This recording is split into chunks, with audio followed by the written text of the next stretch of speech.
The digital art era is here. AI and art creation tools empower anyone to make it. Blockchain technologies allow anyone to own it. VR, AR, and extended reality immerse us in it. Let's talk to artists and innovators behind the visual magic. I'm your host, Roger Dickerman. Welcome to the future of art.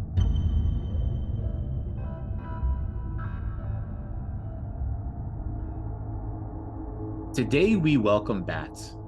Batz is an artist inspired by modern memeism with his finger firmly on the pulse of crypto art.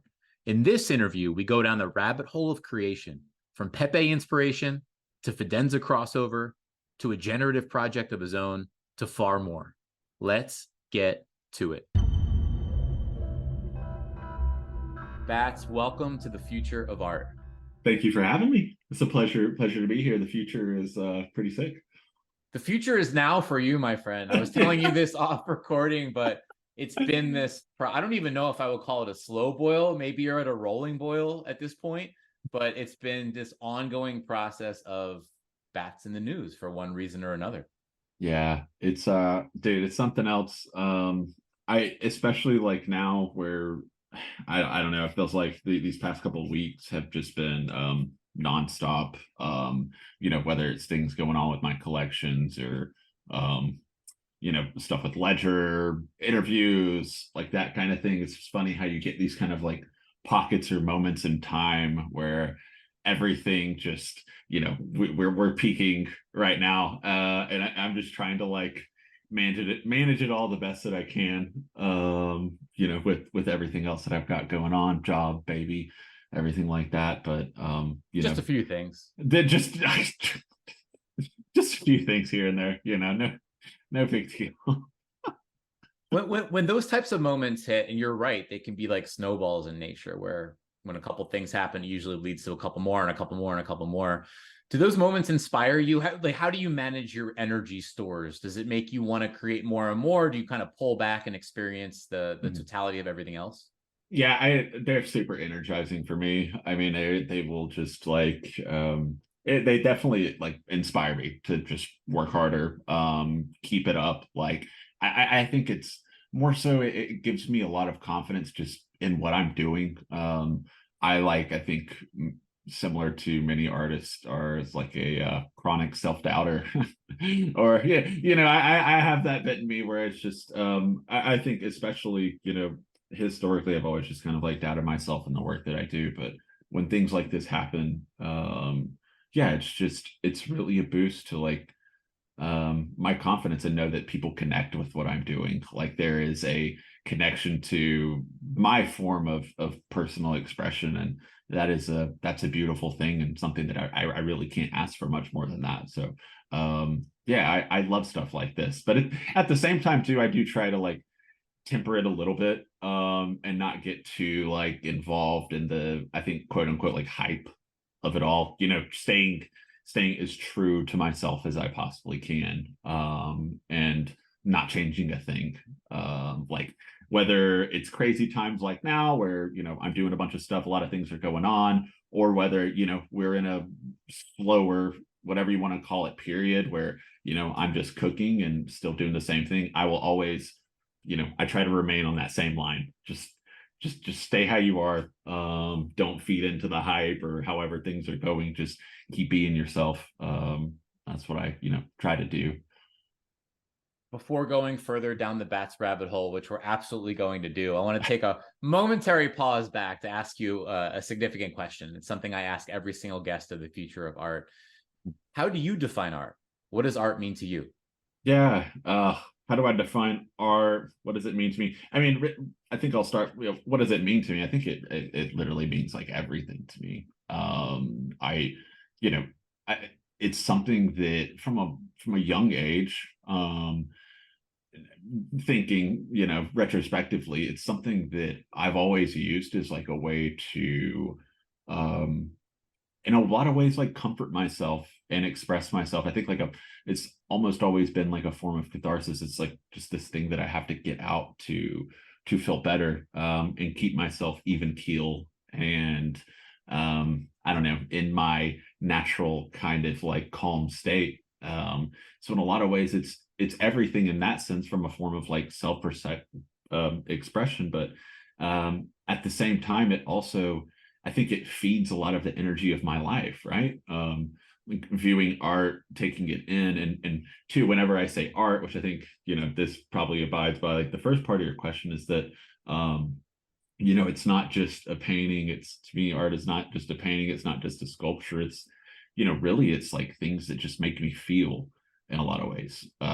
Whether that is, a piece of digital art that someone has created, and I have like a strong connection to that. And it doesn't have to be sad or any specific emotion. It's like any kind of emotion. It's like, what is it making me feel? And so I feel the same way, like about music, even about movies, about literature. Like, to me, all of that itself is art, which is, I think, a lot of, it's kind of the foundation again of like, whenever I started to think about memes, which I'm sure we'll talk a great deal about, that's, another reason why I'm always going to say that memes are art as well, because they are a form of self-expression. And to me, as a human, they make me feel. And I think that is the whole art of it all. So yeah.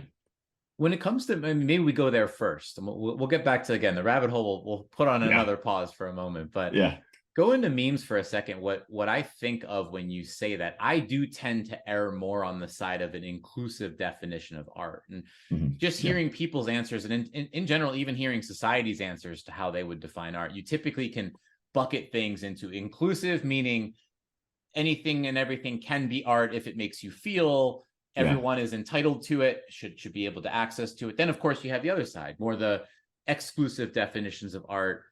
Either it has to be X or Y, oftentimes, has to have a critical element or a curatorial element to it. And then you typically get to the most expensive pieces and the rarefied air, right? And so I think it's interesting to evaluate those buckets. When I think about memes, I think memes are one of the most inclusive definitions of art there is. Yeah. I mean, they definitely are. And it took me, I think, it took me a while to like realize that. And it wasn't until like I started, I started working on, my own work, or really, I think once I started seeing like Dark Farms create, or even like looking through the Rare Pepe catalog, or the fake Rare Pepe catalog, I was like, this absolutely falls within the world of contemporary art. And it is so cultural and so ingrained into our society that I can't see it any other way now, really. I can't view it any other way. I think there are a lot of like, oh, well, it's just like funny pictures on the internet. And maybe that is true to some people. We all have our own individual, answers or views on what they are, but it's the more I think about it, the more I get involved with it, it does feel like a modern internet era, very digital era, especially us with crypto and everything, like form of contemporary art. It's hard for me to find anything that is, I don't know, rings more true than that. Memes being the ultimate form of digital contemporary art. With the recent explosion of your art out there, or the re-explosion that you've had many different phases, right? But the recent re-explosion of Batz onto the scene, with obviously some geometric Pepes. There was a portrait that was traded. I don't even want to use the verbiage too much because I want you to frame it. So here's my take. Oftentimes, when there is an explosion of an artist on the scene, there are many people going through the same thing at the same time, which is, what has Batz done? When? How do I contextualize it? How do I frame his world, all of his collections, his high-end one-of-one art pieces, his collaborations? And people sort of race, right? They go into this like sleuthing race to see how far down the rabbit hole they can go. I'd love for you to actually take us there, where your words, not anybody else's, who's doing the sleuthing. How would you contextualize your digital artwork, specifically the ones that have been minted? It's there's a lot to uncover there too. And I think we go all the way back to whenever I first joined the space, which was along the same, like I had been following people forever. One of my claim to fame is a nice like email thread that I had with him back in 2013 when I was peeking through his files and all that stuff. And I'm like, people, this one doesn't work. And he was like, well, you have to have X particles installed, you idiot. He didn't actually say that, but it was more of like a moment of me. I'm like, yeah, of course I would. Like, what am I thinking? But anyways, so whenever he started minting and getting involved, I was like, everything like really clicked for me. And I'd been involved in crypto for a while, but not necessarily like the NFT side of things, the digital art side of things. So whenever I saw him getting involved, I was like, I'm a creative. I love to, create digital art. It's something I've done for so long. Like, let's jump into it and try, something. What do I have in mind? And I had I created this collection of crypto commodes. So it was a bit of a like tongue-in-cheek take on Pac, which I know Pac is always like a hot topic. A lot of people have a lot of strong opinions about him. I'll be the first to say and die on the hill that I've always loved his art, and I always will, regardless of what people say about merge, like mint, all that stuff. I don't care. I still love his art, and nothing can take that away from me, really. But so I made these crypto commodes. It's kind of like a tongue-in-cheek, like poking fun at him, where it's just like, I'm like, man, Pop just makes all these like rotating squares. Obviously, it's a lot more than that, but just like a kind of cheeky look at it. It's like, well, me being in college, whenever we got to the like Dada era of studies, fell in love with that. Fell in love with Duchamp and the fountain. I was like, I would just want to create like a bunch of spinning commodes and kind of take the piss out of Pac a little bit. And I do think while that time I didn't sell any of them, absolutely zero. They laid, I didn't. None of them were purchased. They sat for sale. I can't remember, for however many months, and then in kind of like true, fashion to myself, I was like, well, maybe this is just chalked, and I'm just gonna kind of like write it off, and I don't know, maybe this just like isn't for me. I think a lot of artists do go through that. I'll put them in my hidden folder. We're done, that kind of thing. Not to say I left the space, still very involved, but just from like a creative standpoint, I was like, I just don't think people like what I'm doing, whatever. That didn't tend to be the case. I just needed to stick with it. I wish I could go back and tell myself that, but it is funny that collection is very much like a, I don't know, kind of, it is a good look at kind of how I operate a little bit, to where I do like to poke fun at things, and sometimes be like antithetical to what is going on, just, I don't know, for the fun of it. It is, I get joy out of it, and I think a lot of others do. It's kind of like I don't want to say it's like trolly, but it is kind of like internet crypto culture to be counter to certain things. So it all really kind of started there. And then if we fast forward a little bit, I did end up minting some work on Tezos, the big summer of Tezos, when Hickek Nunk was like popping off and everybody was browsing Hen and all that stuff. I did mint some work there and actually sold quite a few, which was, that was a huge unlock for me. I think just in terms of getting away from that, kind of how I felt with the commodes. It's like, well, I'm never going to be able to do this. I just, maybe I'm just like not cut out for it. Where I was like, okay, people are connecting like with what I'm doing and how I think. There is something there, like keep going. And all these pieces to say that I did mint there were, they weren't very, what I'm known for, very mimetic in fashion or anything like that. I would say they're, from a thought process, very similar to the Nine, and in a sense of just more, I think, serious in nature, with how I feel. There's a few pieces on there that are like super personal to me about things that I've gone through in my life, which is great. I still, those pieces are super close to me, and hopefully someday OpenSea will incorporate Tezos and make all that art a lot more accessible to everybody else. Hint hint. So anyways, then we fast forward, and this is where I think like the meat of it all is, which is, you know, where I kind of have become known for what I am today. And my flagship collection, if you want to call it that, was um, getting involved in a Dart Farms community the spring of last year. Whenever he had created Smalls, you know, it's a Pepe PFP. I was like, oh wow, these are so sick. I've never really seen a Pepe PFP, and I love Dart Farms art. Let me buy a few, get involved with the community, and like see what it's all about. And I did, and what I found was, I think was kind of like the missing piece to a lot of it for me was I've always bounced around from, I guess, communities, projects, like those types of things. I never really like found my tribe of people that I just connect with them on a level that I don't with others. And that's exactly what I found within Smalls and Dart Farms community. Just a bunch of like great folks who are here to like have fun with each other, enjoy this, you know, experience all together.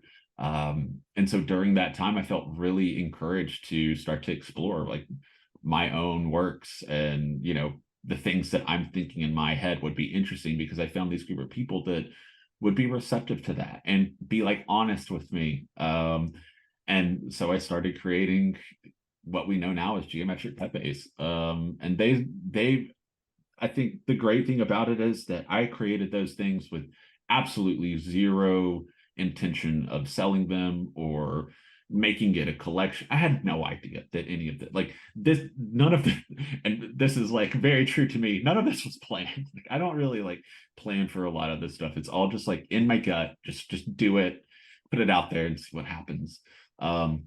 And a lot of people were super receptive to them. And they were like, Batz, these are, you know, these are cool. You should share more of these. Like, not just don't mint them, but like just share them on the Twitter, like, because they were only in DMs or on Discord. Like, share them on Twitter, like, see what people think. And sure enough, I had shared like the geometric Pepe #1, and a collector, Paul Tran. Paul, I know you're probably listening. Shout out to you, dude. I love you, man.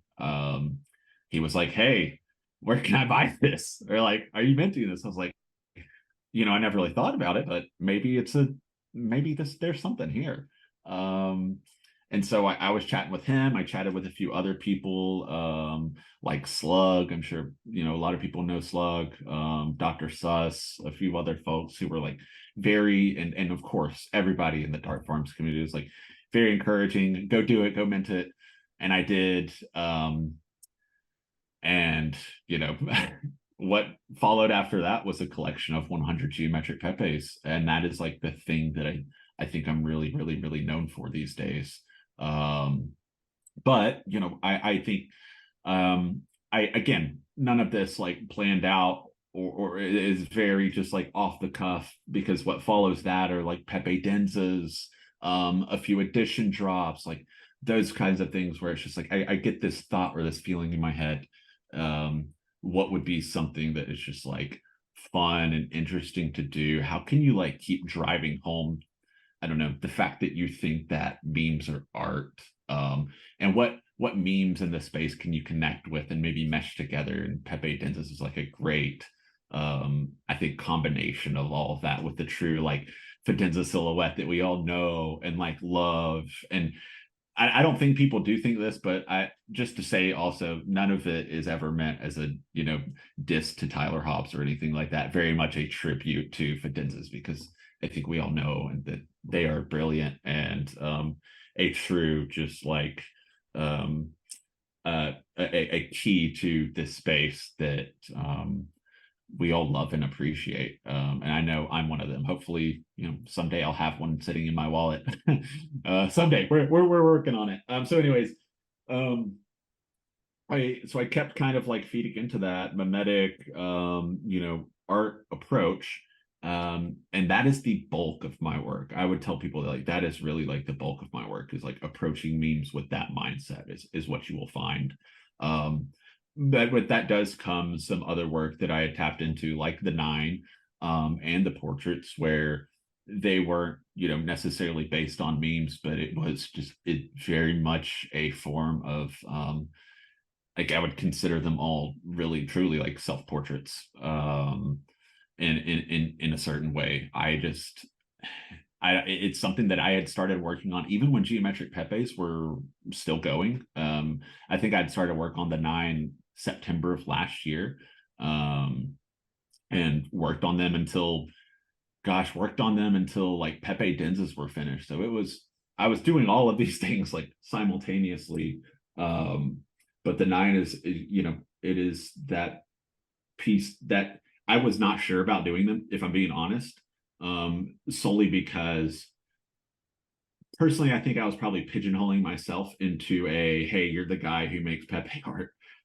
You should keep doing that because that is what people like, or that's what people know you for. But that wasn't the case. I again, like I do in a lot of ways, is just like share my art on the timeline, just kind of freely, see what people think about it. And people were receptive to it. And I think in a lot of ways connected to a lot of the pieces that I had created with the 9. So while it is less mimetic or meme in nature, I think I still hold it like in super high regards on the level of geometric Pepes, as well as the portraits too. Like those are, I think the portraits and the 9 kind of go hand in hand in that sense that they are both, I don't know. Granted, I love all of the art that I've created, but just like, I don't know, really taking back and thinking about it from that level, I do think that geometric Pepes and the 9 are kind of on a similar level in that sense. Though geometric Pepes and that core collector group of geometric Pepes will kind of, for lack of a better word, like always be my home, if that makes sense. Maybe that's like where my heart is, always is. So anyways, yeah, that just to answer your question kind of in a roundabout way, I'm more than happy to, give more details on any of the aforementioned, but that's the general gist of it. I always enjoy, you described portraits and the 9 as being a deviation, right? Sort of being a bit different than the things you've done before it. I always find it fascinating when you would describe it that way, but from my perspective, you can so clearly see Batz shine through in each of those collections. So I think that counts for an awful lot. And it also, I think, helps something be received, well, even though, maybe you're known for memes or memetics, but Yeah. when you're able to retain yourself through these other expressions, maybe more personal expressions, I think it helps them land very, very well. And they clearly have. Yes. Yeah. Thank you. Here's a fun question. All of the works that are in others' hands now, if you, for whatever reason, personal, whatever, what one work would you claim back? Assuming that you could do so in a way that the other person would be totally in favor of and happy to pass it back to you. What single Batz work would you grab back, maybe have in a vault for yourself, for the family, for the future? Yeah. Oh man, that is so hard. I can't. Come on. How are you gonna ask me? How are you gonna ask me to just pick one? That's really hard. I mean, I'm inclined to say the first geometric Pepe, but I really do love the idea of it not being in my hands, just because it was like the community was the kind of the thing that kicked that off. So it's like, I don't know, in a way, I feel like they deserve that, not me. Man, oh gosh, that is such a hard decision. I would say, okay, I'm gonna say 2. Okay. One is no, actually, I'm just gonna say one. I think one of the 9 pieces, probably Curiosity, being I don't, people can go and see what it looks like, but Curiosity is like very much that is such a like massive trait in me. And I think it drives just like a lot of what I do. I'm just like a very curious person by nature. Honestly, I would say it's the reason why I'm even doing all of this kind of stuff. Like I'd started working in art and design just because I was curious. Like I just wanted to know how to create something. I got involved in crypto just because, again, I was curious. I just wanted to know more about it. And the same goes for all of this right now. And I know I think curiosity like just really it's super close to my heart in that sense. And it's probably one that I would pull back into, especially because I don't own any of the nine pieces either.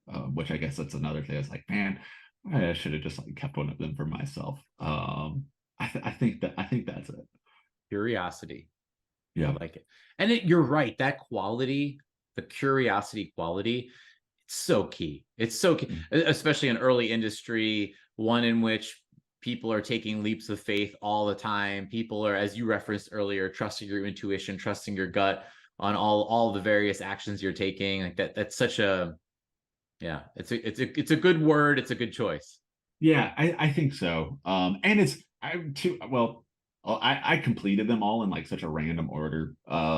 It is one Curiosity was also one of the first nine pieces that I did finish, or that I considered to be at like a point of completion too. So I think it's kind of special in that sense as well, because it was, I know, one of those moments where I was like, okay, this is like all really coming together now. Like the ideas, the concept of it all is like I don't know, because after that, like it all just started rolling. And like, I could just, it was all just like kind of flow state. It's all just coming out of me in a sense too. So I think there's also like that, me personally, like there's that special connection with the piece too. If you were to lean into the future, after all, that's the title, right? Future of art. And you can lean into, we can get to both, but you could pick your poison in terms of what you start with, either the Mhm. future of yourself and your art, because obviously you have generative collection, you have some other things maybe in the works there, or the future of the space. We see we're at an interesting juncture now where maybe we see some green shoots coming out of a bear market.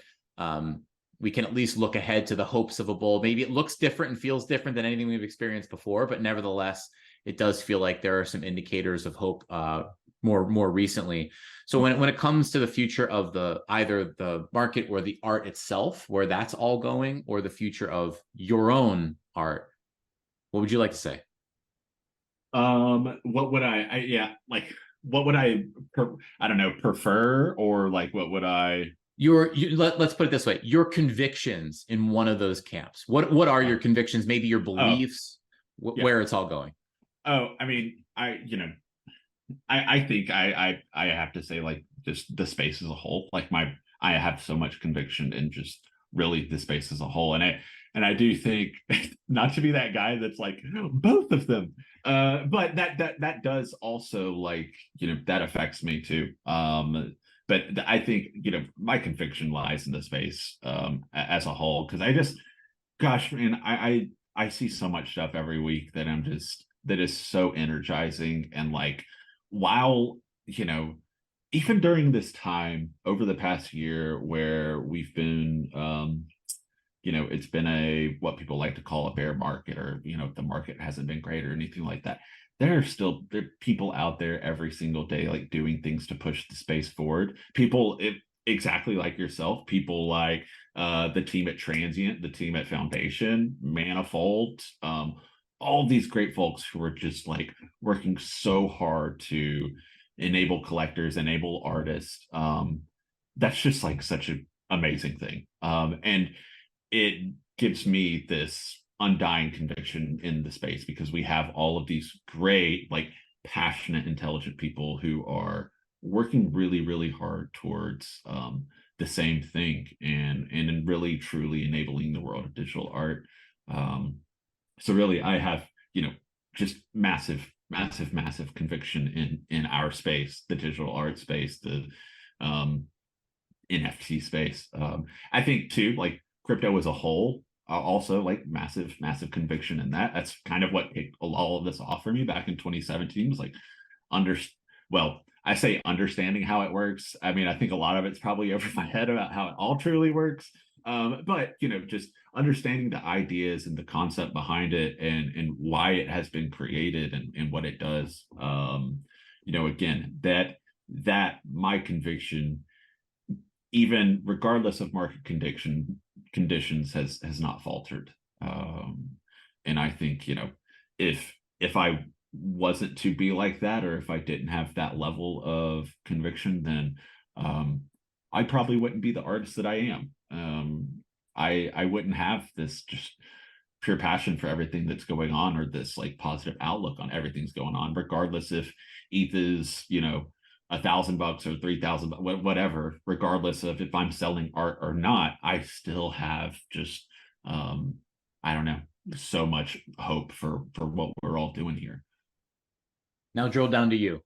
So you Yeah. have the utmost conviction in the future of crypto, in the future of digital art and the space within crypto. Mhm. How about your own art? Yeah. Yeah. I mean, oh yeah. I mean, absolutely. I've never been, I think, more excited or convicted in the things that I'm doing. I mean, I do realize too that a lot of that will probably come from um people who like are telling me I'm doing a great job, which is always nice. It's a great dopamine hit, but I truly do believe that um I've reached this point, and it is really hard to describe how it, I don't know how it like works in my brain, but I've reached this point to where just I have so much, just everything that's coming out of me and the way I'm expressing myself creatively, the things that I'm working on, they just feel so right. There's probably a better way to say it, but it's just anytime I'm just creating something, I just feel great about it. And you know, maybe there's something to be said about that and why things have gone well, but you know, I've gotten to a point to where everything I'm doing just, it feels right and it feels good to me, and I can't stop. Like I'm just, and I'm not going to, right? And I think and I don't want that to say like I'm feeling that because of sales or because of this and that or attention or whatever, and all of that is great. But I'm talking about whenever I am either putting myself or drawing up work onto a canvas in Illustrator or through code, it is all just happening and it feels right. So yes, I get, you know, max conviction in myself, max conviction in the space. Um, the key there being that we're all doing this together. It's not necessarily just one individual's efforts. You mentioned the word key. I don't want to key in on something that Yeah. that Oh you may man. have coming. Yeah. Anything you could tell us about next steps? Yeah, yeah, man. Gosh, that's been a really, really fun just learning process for me. You know, we talk about like we were talking about curiosity earlier. Again, it's like one of those things where whenever I first started Geometric Pepe's, 4156 had commented on or replied to one of the posts saying like this would be such a great generative collection. Like, when are you going to partner with Art Blocks or whoever, or whatever? And that really put a bug in me to think, okay, think about this from a generative aspect. What would that look like? Like, put it in your back pocket. You know you want to do that someday. Whenever the time is right, it'll come to you, and you'll feel that. And that's ultimately where we are with keys. Like that's why this whole thing is, you know, taking shape. And I'm not necessarily a creative coder or anything by, you know, by trade. I did like a decade ago in college, I did a little bit of processing work for some design projects, and that was really the extent of it. So a lot of it was just like having to relearn or reteach myself how to think about a lot of this, because it is very, very different from me just, you know, putting together polygons and pixels on an Illustrator artboard. You know, it is writing code and trying to solve for all of these issues, which, like, admittedly, I'm not great at it, but I'm really working through it and I'm getting to a very good spot on everything.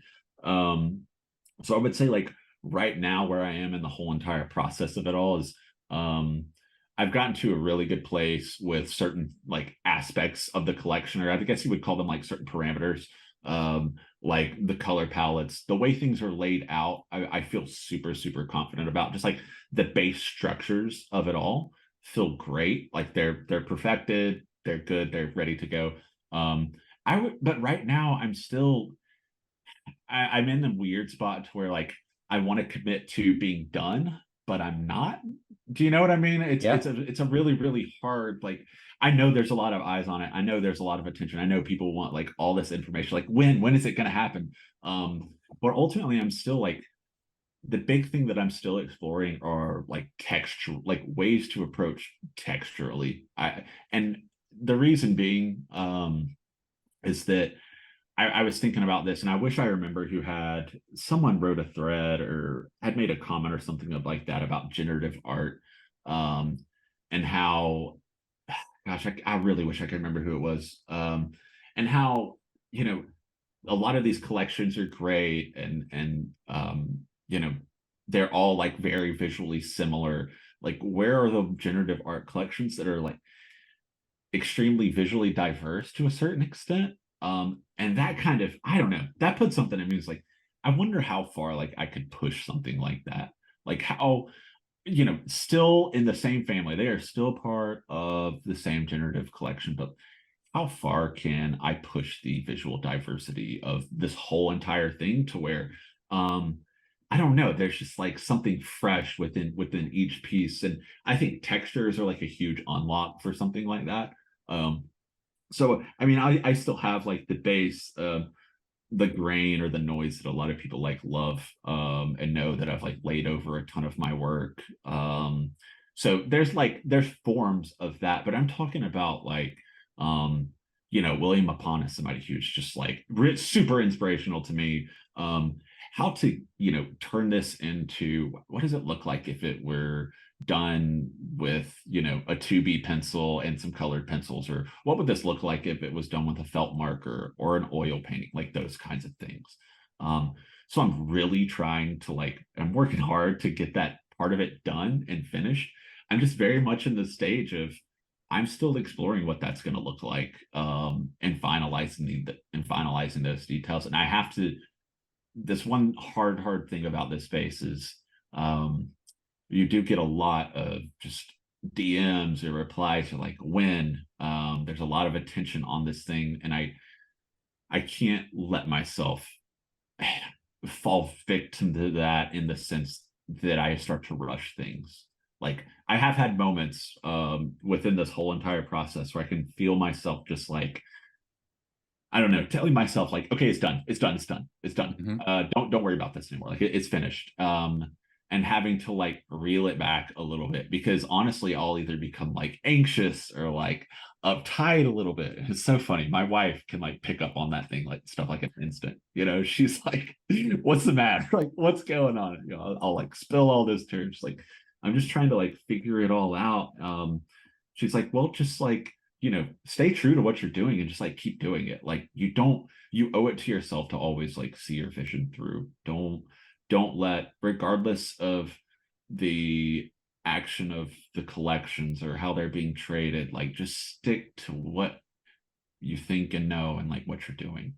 So currently I'm still doing that, mainly, from it, to be more specific, from a textural point of view, which has been, I think, the hardest part of it all. The people who are like whizzes at that, like William, they are a special breed of human, and they are so good at what they do. And I'm just trying to like still figure it all out here by myself. But yeah, I mean, all that to say, very long-winded to say, like, we're getting there. I'm feeling really great about it. I took some time just as like a little bit of a break for it to, I mean, this is a super small thing, but it's honestly one I'm going to be one of my favorite parts about it is creating like a generative Batz signature to go on each one, similar to how a piece of art may be signed or something like that. You would be able to toggle it as a collector. If you don't want the signature on there, you can toggle it off if you want to. But I loved the idea of like getting my handwriting in there, throwing the SVG code in, and then manipulating it to where it generates a new one each and every time for each and every piece. So that's kind of been like one of my very small, but like one of my favorite additions to it recently. But yeah, I would say, for people to just really stay tuned. I mean, I try to post about it as often as I can, or as like whenever I feel more comfortable. I think I know I talked a lot at the very beginning too, just like about how Jack Butcher operates, and Jaleel operate. Like they're very open, and I do try to lean into that. But it is, I would admit, it is kind of hard whenever you're at a place where you're not necessarily comfortable with sharing things, or like this isn't to a place of finality, and I don't know if I don't want to I don't want to offset people's expectations or anything like that. That's kind of like a hard line to toe. But anyways, yeah, I mean, it's been great. It's so wild. I just I don't know how to explain it or talk about it. I appreciate all of the support of all of the people and their enthusiasm. I just have to make sure that I'm staying true to myself and doing my thing.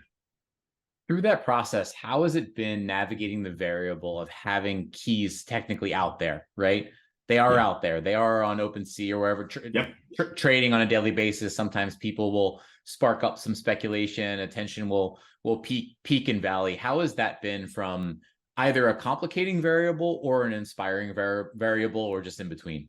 Yeah, I would say in between is a great way to describe it. It is certainly inspiring just because I find that, well, the majority of people are genuinely like curious about the future of it. There you do get those people who are like, they're trying to raise that floor price just a little bit or whatever. Sure. And I try to not to think about that a whole lot either. I actually mentioned it in a tweet this morning. I was like, I don't care what the market thinks. I'm not doing these things for the market. It doesn't, that's not at all why this thing exists.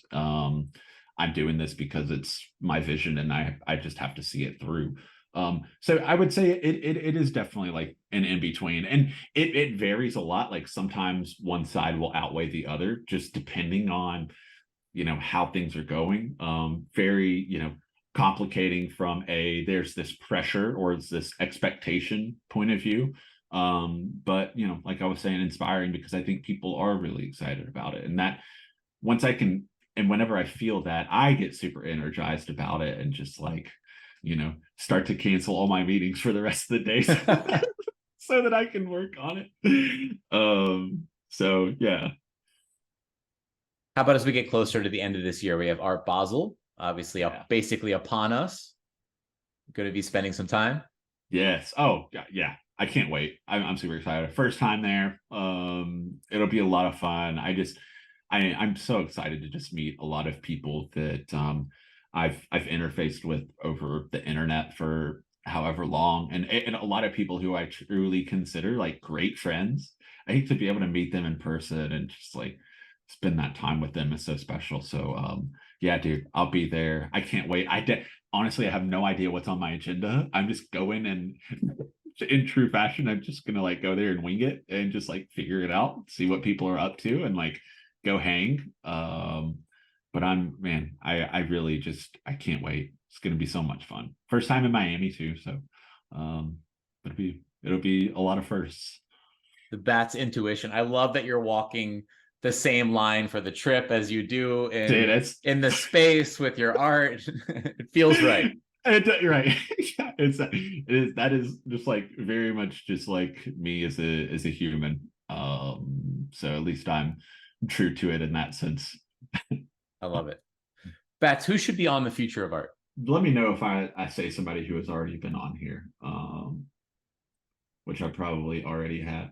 Has someone like Vince Van Doe or like Giga Chad, Pepe, have either of them been on here? Technically, so Vince, no. I would love to have Vince on for a conversation. Giga Chad was on. So Ayla El Musa does what's called In Conversations, and she does it under Artifex as well, like in collaboration with Artifex as well.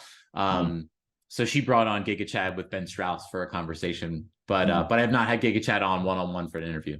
Yeah, I personally, I think they would be interesting just because, I look up to them and a lot of other folks like involved in that space. I would say Vince, I think personally, just he has kind of to a certain extent influenced me in many ways that like I think about art, I think about memes, I think about the space as well. Like I've so much just like respect and love for him. So conversation with him would be really, really sick. I think man, who else? Mapan, have you had him? Have you had William on? Not yet. I need something like that. Okay. Because I think he's just like, and he's just like so brilliant. He just so interesting. One person that I think who's not, he's not an artist. Well, I guess similar to Vince, but you know, Praveen from Yeah. Deca, dude, I please have him on. I think he is very much like you in the sense that nobody else really has their finger on the pulse of the space quite like you guys. Praveen is I met him in Charleston at the CryptoPunks event, and got to spend like a great deal of time with him. And you talk about just like somebody who cares so much about what is happening and knows everything that is going on. I think it would be really, really good. I would love to listen to that conversation because he is a wealth of just like knowledge, and has so much passion for everything going on in this space. I'm a huge advocate and will vote for him to be interviewed. I would love to hear it because I would also say that like they're too doing a lot of great things at Deca. So even thinking too about like the future of art, you know, interviewing like I don't know if you've had Richard from Manifold on, people like that who are working on, you know, the platforms and kind of like the foundations of what we're all building to, I think would be really, really, really awesome. Um, yeah, I enjoy the range. I enjoy where you yeah, just went with it because that's the whole reason the show exists is to interview a wide range of people, sort of all meeting in the middle and doing this thing together. I will yeah. say you just tipped something over the edge where there is now a record holder for the most often mentioned name at now 3 different guests have mentioned, and that's Praveen. And so Oh, really? Praveen and I have been we've been talking a bunch lately. We are going to do an interview. That's Yes, absolutely happening. But yes. the fact that his name came out of your mouth, it tips him over the tiebreaker at 2, and he now is the sole possessor of 3 Oh, recommendations. dude, oh my gosh, that makes me so happy. He deserves it, man. I would, I, I mentioned it in the tweet. I was like, dude, I would go to war for Praveen. That guy is he needs to be protected at all costs. Let's go. He cares so much about what we're doing. It's just honestly such a lovely human to be around. So that man, that makes me happy. I'm looking forward to that one. Couldn't agree more. And for those, since Yep. this is a podcast, for those listening, it's Pravijn is the X Mhm. handle you want to be following. That's Praveen. Yes. Yes. He's a legend. Good stuff, Batz. Hey, listen, speaking of X handles and any place you want to send people, for those who are interacting with you for the first time, maybe just want to get more involved with what you're doing, where would you send people? Yeah, I would honestly, man, just find me on X Batzdu, Batzdu.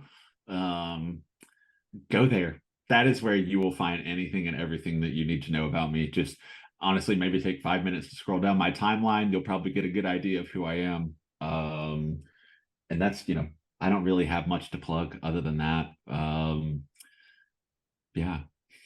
Anything and everything you need to know about Batz on Yeah. Batzdu on X. We love Yeah. it, man. Hey, listen, this is speaking of trusting your intuition and going with certain moments. I think doing the interview now made all the sense in the world. And again, there's going to be peaks and valleys, and I'm sure this peak is not even going to be close to what awaits you in the future as you prepare keys and so many other things for us. But it felt right. It felt right to do this in the here and now. Yeah, dude, it did. I was, you know, I don't even think I've said it, but thank you for having me on, man. I was really excited to get, you know, not just our conversation that we had a couple weeks ago with everybody on the spaces, but like just to follow that up with this now is awesome. And I just, you know, I really appreciate you having me on and letting me chat and be a voice. But not only that, everything that you're doing to push our space forward and enable our space forward. I know that you know, I myself and a lot of other folks always look forward to your 24 hours or 48 hours of art. So please just like keep doing what you're doing, man. Because it's things like that that push our space forward. So thank you. I will if you do. Deal? Yeah, deal. Handshake. Yeah, deal. Right. Onward. I'll see you at Basil and many conversations to come. Awesome. Thank you so much, man. Thank you for listening and for being part of the future of art. If you liked the episode, please rate, review, and subscribe on your favorite platform, and onward to the many conversations that await us. The Future of Art is produced by Artifex. Artifex, Artifex, was created to honor today's top digital fine artists in 3 dimensions. Each artist's one-of-one work of art becomes a collectible 3D sculpture and centerpiece of an immersive world built in Unreal Engine, the creation tool of Epic Games. Search Artifex Viewer on Apple and download our brand new free app to experience the sculptures in augmented reality.